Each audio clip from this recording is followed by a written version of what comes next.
Сәлеметсіздер ме? Менің есімім Асқар Ақбота, мен жасуша тобының қатысушысымын.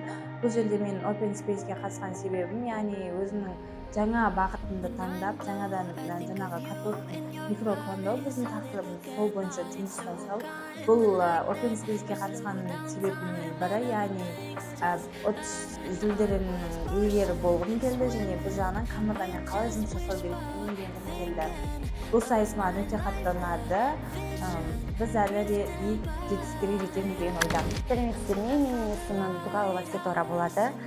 Мен Open Space конкурсына қатыспастан бұрынғы көзқарасым, ол конкурста менде бірінші алғашқысында қорқыныштар болды, яғни қалай өтеді, біз командамен қатыстық ол жерден. Бір-екі қорқыныштар болды, бірақ сол Open Space-дегі, яғни конкурста жеңімпаздарға берілетін сыйлықтарды көргеннен кейін менің көзқарасым, қызығушылығым арта түсті. Осы жобаны ұйымдастырушыларға көптеген алғыс айтамын.